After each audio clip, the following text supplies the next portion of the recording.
नमस्कार मित्रांनो, या व्हिडिओत मी तुम्हाला सांगणार आहे लाईव्ह मार्केटमध्ये स्टॉक कसा शोधायचा। तुम्ही जर स्क्रीनवर बसलेले आहात आणि स्टॉक शोधताय किंवा तुम्ही शोधलेला आहे, तर मग तो शोधताना तुमचा स्टॉक वरती जाईल की नाही याचं आणखी जास्त कन्फर्मेशन कसं घ्यायचं किंवा डायरेक्ट कन्फर्मेशन कसं घ्यायचं इंट्राडे साठी, हे मी तुम्हाला या व्हिडिओतून सांगणार आहे। सोबतच सोप्या पद्धतीने फक्त एकच इंडिकेटर वापरायचं आहे। एकच इंडिकेटर वापरायचं आहे आणि तुम्हाला तुमचा स्टॉक आसानीसे एकदम सोप्या पद्धतीने शोधता येईल। कसं शोधता येईल ते पण सांगणार आहे। हे इंडिकेटर वापरून तुम्हाला काय समजणार आहे बरं का। त्याच्यात सगळ्यात पहिली गोष्ट तुम्हाला समजणार आहे सपोर्ट कुठे आहे। जर तुम्हाला एखादा शेअर बाय करायचा आहे, ओके, किंवा तुम्ही विचारात आहे की हा शेअर घेऊ की नको, तर मग तुम्हाला तो सपोर्ट शोधायचा। मग तो सपोर्ट हे शोधण्यासाठी ऑलरेडी तुम्हाला देऊन टाकेल, म्हणजे तुम्हाला जास्त काही करण्याची गरज नाहीये। सपोर्ट तो ऑलरेडी दिलेला असेल, तिथं बिल्ट होत असेल, जसं जसं मार्केट पुढे जाते त्या ठिकाणी तुम्हाला समजून येईल सपोर्ट दिसतोय की नाही। त्याच्यानंतर तुम्हाला वाटतंय मी शेअर घेतलेला आहे, आता तुमचा आधीचा शेअर घेतलेला असू द्या किंवा हे इंडिकेटर वापरून घेतलेला शेअर असू द्या, तुम्हाला जर वाटतंय की नाही मी हा शेअर घेतलेला आहे, इथे विकू का नको, तर मग त्यावेळेस हा रेजिस्टन्स दाखवण्याचे पण काम करेल।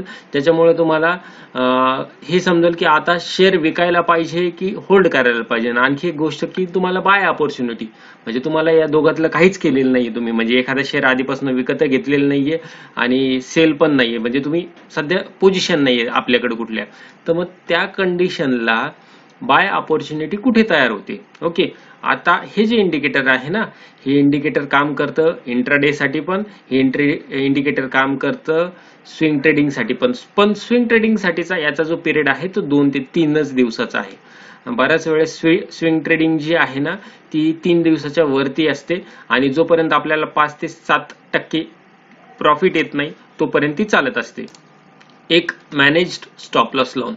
मित्रांनो, आपल्या चॅनलचं नाव आहे युवे मराठी। एवढी माहिती मी अगदी अचूकपणे तुम्हाला देणार आहे जी आतापर्यंत सांगितली, परंतु तुमच्याकडनं अपेक्षा आहे की तुम्ही चॅनलला सबस्क्राईब करावं, जेणेकरून मला पण असे नवनवीन व्हिडिओ बनवण्याची प्रेरणा मिळत राहील।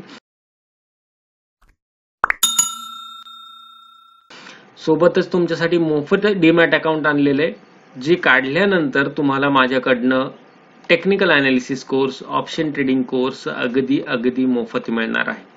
आणि तुम्हाला वाटतंय आता हे जे मी सांगतोय ना, तुम्हाला ऑटोमॅटिक इंडिकेटर यावे किंवा ऑटोमॅटिक अलर्ट यावे, तुम्ही एकदाच काम करावं, तर त्याच्यासाठी स्मार्टली ट्रेड विथ अल्गो आपला हा छोटासा कोर्स आहे।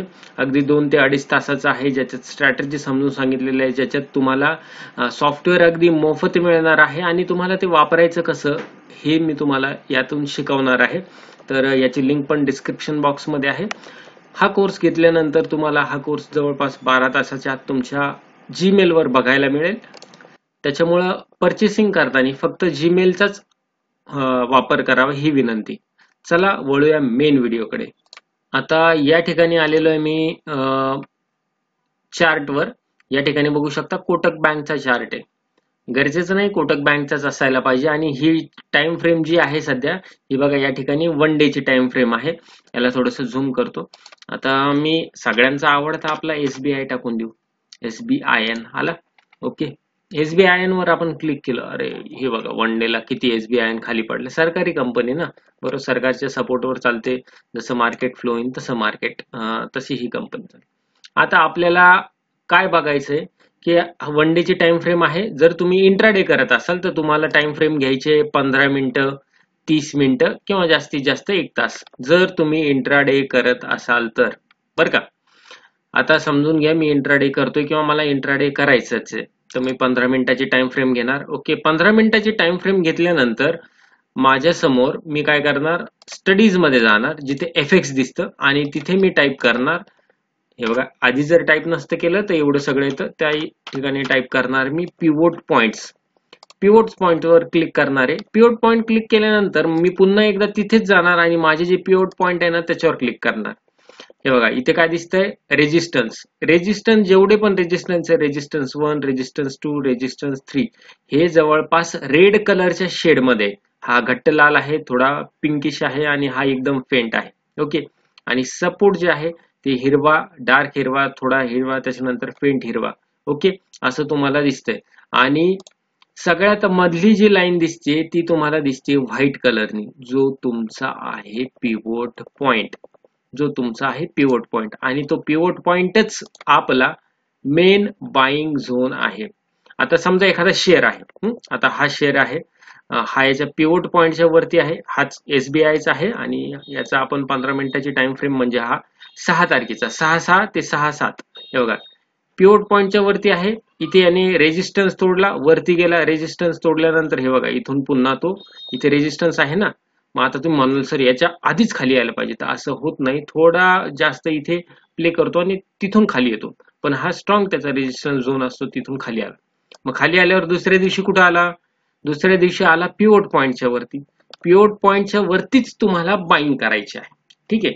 जेव्हा जेव्हा एखादी कॅन्डल 15 मिनिटाच्या टाइम फ्रेम मध्ये पिवोट पॉइंट वर सपोर्ट घेईन, पुन्हा एकदा ऐका, जेव्हा जेव्हा एखादी कॅन्डल, ग्रीन कॅन्डल पाहिजे, पिवोट पॉइंट मध्ये 15 मिनिटाच्या टाइम फ्रेम मध्ये पिवोट पॉइंटला सपोर्ट घेईन, पिवोट म्हणतोय बरं का मी, सपोर्ट आणि रेजिस्टन्स नाही म्हणत आहे. सपोर्ट घेईन म्हणजे काय की इथे येऊन थांबली किंवा इथेच आसपास त्याची किंमत चालू आहे, त्यावेळेस तुम्ही तो शेअर जो आहे बिंदासपणे बाय करू शकता.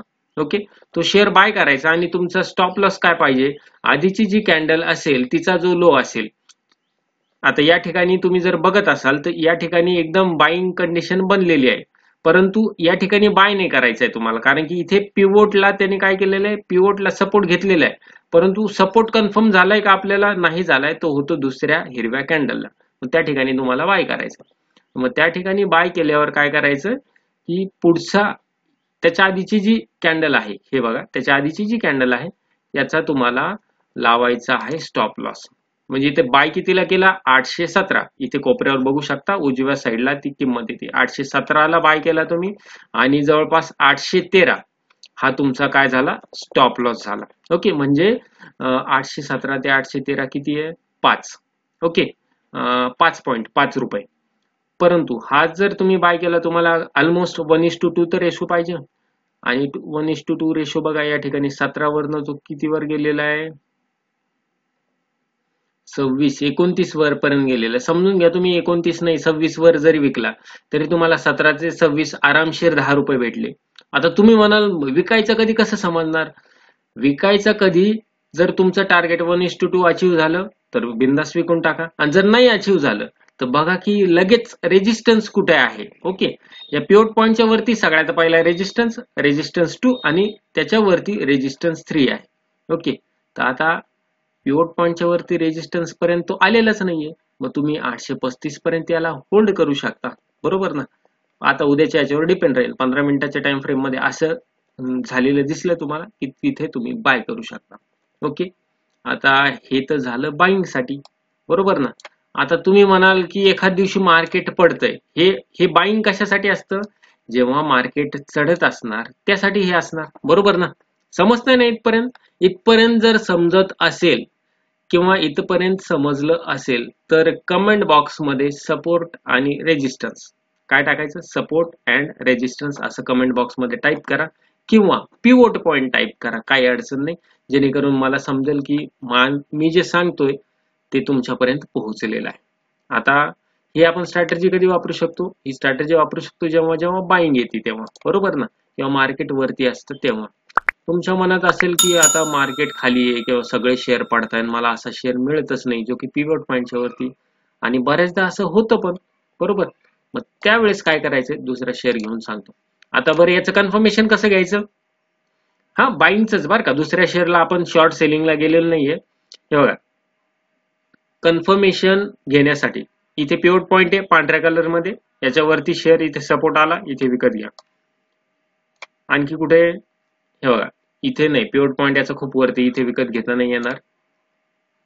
इथे पिवोट पॉइंट आहे, पिवोट पॉइंटच्या वरती गेल्या 15 मिनिटाच्या टाइम फ्रेम मध्ये तुम्ही बघू शकता किती रुपये, 863 ते 908, म्हणजे जवळपास बघू शकता, आणि तुमचा स्टॉप लॉस पण खूप छोटासा होता त्या ठिकाणी. ओके, 856, 63 म्हणजे हे 4 आणि 3 9 रुपयाचा स्टॉप लॉस होता, आणि तुम्हाला 61 ते 906 म्हणजे जवळपास 40 रुपयाचा तुम्हाला टार्गेट मिळालेले. आता आपण काय करूया, शॉर्ट सेल कडे जाऊया. ठीक आहे, शॉर्ट सेल म्हणजे काय, आधी शेअर विकायचा नंतर विकत घ्यायचा. तुम्हाला जर माहिती नसेल तर त्याच्यासाठी पण शॉर्ट सेल साठी व्हिडिओ बनवलेला आहे. आपल्या चॅनलचं नाव टाईप करायचं. चॅनलचं नाव काय आहे? UWay मराठी आणि शॉर्ट सेलिंग असं टाईप करा. तुम्हाला तो शॉर्ट सेलचा व्हिडिओ मिळेल. म्हणजे मार्केट पडत असताना सुद्धा तुम्ही पैसे कसे कमवू शकता हे मी त्याच्यातून सांगितलेलं आहे. आता बघूया आपण दुसरी कुठली पण घेऊया. बँक कुठली घ्यायची बरं? SBI सोडा. बँकच काय? इन्फी घेऊ आपण. पण हायली व्हॉलेटाईल पाहिजे. इन्फोसिस, बरोबर ना? इन्फोसिस पण बऱ्याच जणांचा आवडता शेअर आहे. इथे पण टाइम फ्रेम किती आहे? 15 मिनिटं. इथे पण पिवट पॉइंटच लावलेले, स्टँडर्ड पिवट पॉइंट. त्याच्यात काय आपल्याला बदल करायचा नाही, काही नाही, जशाच्यात तसंच लावून घ्यायचंय. आता या कंडिशनला समजा मार्केट खाली जातंय, मार्केट पडतंय, तर मी काय करायला पाहिजे? मी झूम करतोय. पिवट पॉइंट कुठला आहे आपला? पिवट पॉइंट कुठला आहे? White line. पहिला रेजिस्टन्स कुठला आहे? Red line. त्याच्यानंतरचा ही रेड लाईन, त्याच्यानंतरचा वरची रेड लाईन. आता आपल्या स्ट्रॅटर्जीनुसार इन्फोसिस जो आहे रेजिस्टन्स पॉइंट वर आहे. बघा इथं रेजिस्टन्स आहे ना, इथंच किती वेळचे कॅन्डल खेळताय, याच्यावरती जास्त गेलेला नाहीये, बरोबर. आता शॉर्ट सेल करायचं तर शॉर्ट सेल कुठे करू शकतो मी? ज्या ज्या वेळेस पिवट पॉइंट कुठल्या लाईन लिहिला आहे? पांढऱ्या लाईन लिहिला. ज्या वेळेस पिवट पॉइंट पासून मार्केट खाली जात असेल, मार्केट म्हणजे तुमचा शेअर जर खाली जात असेल पिवट पॉइंट पासून, त्या वेळेस तुम्हाला शॉर्ट सेल करायचं आहे. शॉर्ट सेलची माहिती ऑलरेडी मी व्हिडिओ दिलेली आहे. हा, इथे आता मी हे काढतोय तर इथे याला झूम करून घेतो. आता इथे ठीक आहे, इथे आणखी समोर हे बघा, हा दिवस आहे 4/6. 4/6 म्हणजे इलेक्शनचा दिवस आहे. पिवट पॉइंट कुठे आहे? हा व्हाईट कलर मध्ये. समजत नसला तर त्याच्यावर कर्सर नेलं ना, ऑटोमॅटिक पिवट पॉइंट त्या ठिकाणी येऊन जात आहे, बरोबर. आता पिवट पॉइंटच्या खाली आहे, इथे टच नाही केलाय, त्याच्यामुळे आपल्याला ही पॉसिबिलिटी कमी आहे की या ठिकाणी आपल्याला तो ट्रेड मिळेल. शिवाय हा दिवस निवडणुकीचा आहे, त्याच्यामुळे मी याला स्किप करतोय. परंतु त्याच्या आधीचा लगेचचाच दिवस आपल्याला काय दिसतोय? पिवट पॉइंटच्या खाली रेड कॅन्डल बनली. पिवट पॉइंटच्या खाली जर रेड कॅन्डल बनली तर त्या रेड कॅन्डलच्या ठिकाणी तुम्ही बाय सेलिंग करू शकता, शॉर्ट सेल करू शकता. ओके. आता दुसरं आणखी एखादं एक्झाम्पल. पिवट पॉइंट, हा हे बघा, या ठिकाणी बघू शकता हा पिवट पॉइंट आहे पांढऱ्या कलरचा. इथे दिसतंय ना 29/5 इथून सुरू होते. इथे तुम्हाला पिवट पॉइंट भेटला, पिवट पॉइंटच्या खाली रेड कॅन्डल सुरू झाली, इथे तुम्ही शॉर्ट सेल करू शकता. आणखी कुठे आहे?